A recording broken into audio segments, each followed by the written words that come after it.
Good afternoon.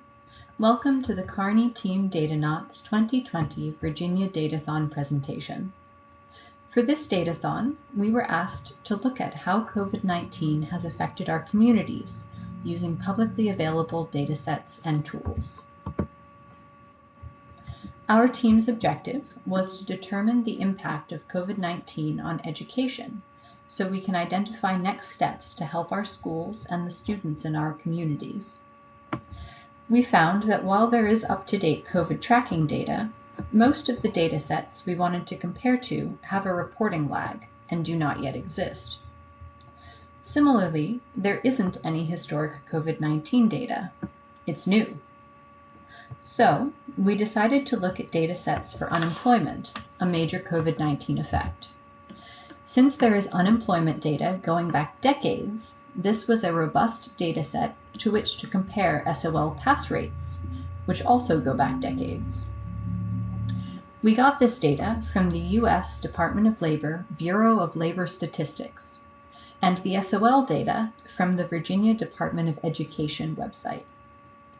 We also incorporated education expenditure data and historical flu case numbers for context. Why does this matter? 2020 has had unprecedented effects on our students and teachers. If we can use datasets to predict education outcomes, communities can create a better plan to prepare and respond. State education funding can be analyzed and possibly redirected to help minimize any negative effects of remote or hybrid learning that resulted from community responses to COVID-19. To do this, we used a decision tree predictive analytics model, trained on 2007 through 2019 data with features such as educational total revenue, educational total expenditure, flu cases, unemployment totals, and existing SOL data, all from the state of Virginia. We then fed it 2020 data without SOL numbers and looked at the outputs. Here's an example output table of predicted 2020 SOL pass rates. The actual 2019 pass rates are below for comparison.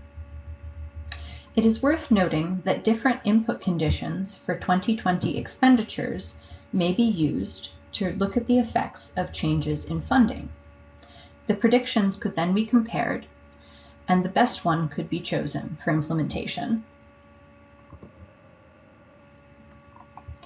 In the future, these predictions could help the Commonwealth of Virginia plan and make decisions based on currently available data when it comes to improving the education and education-based outcomes for the state.